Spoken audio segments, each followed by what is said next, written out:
Au sujet dont je voulais parler avec vous, vous avez vu qu'Emmanuel Macron pourrait confier la présidence de la Cour des comptes, puisque Pierre Moscovici doit partir, au patron de l'AFD, c'est l'Agence française de développement. Cet homme s'appelle Rémi Rioux, c'est un haut fonctionnaire avec un très très beau CV, mais qu'est-ce qui ne va pas dans son CV? Parce que le choix est dénoncé notamment par la droite. Pourquoi? Expliquez-nous. Bah, un socialiste remplace un socialiste, c'est le retour de la République des copains.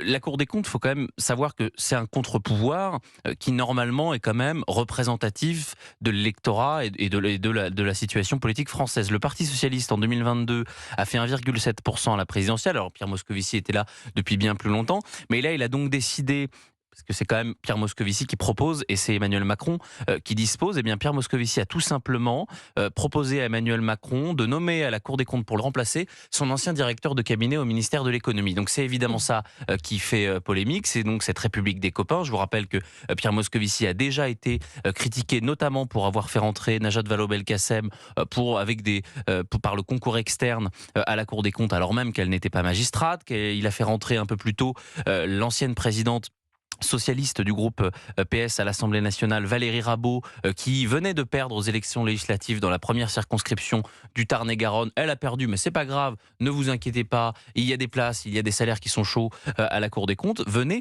Donc c'est vrai que ça donne quand même un climat, un sentiment qui est un peu terrible, que la France est contrôlée par une sorte de socialisme d'État, c'est-à-dire que les socialistes depuis 10 ans ont perdu toutes les élections, ils représentent rien électoralement et politiquement dans le pays, mais ils contrôlent toutes les institutions. Le Conseil constitutionnel est dirigé par Richard Ferrand, qui a eu 40 ans de carte au Parti socialiste. Le Conseil d'État est dirigé par Monsieur Tabuteau, qui est un socialiste. La Cour des comptes était dirigée par Pierre Moscovici, qui était ministre de François Hollande et qui va bientôt être dirigé par Rémi Rioux, qui assumait en C'est 2012 pas encore fait pour d'être, l'instant, hein. bien sûr, mais a priori, il a quand même de bonnes chances d'y être, puisque de toute manière, même qu'on s'indigne, même quand il y a une polémique, et c'était le cas de Madame Vallaud-Belkacem, ils sont nommés et ils font ce qu'ils veulent dans leur petit coin.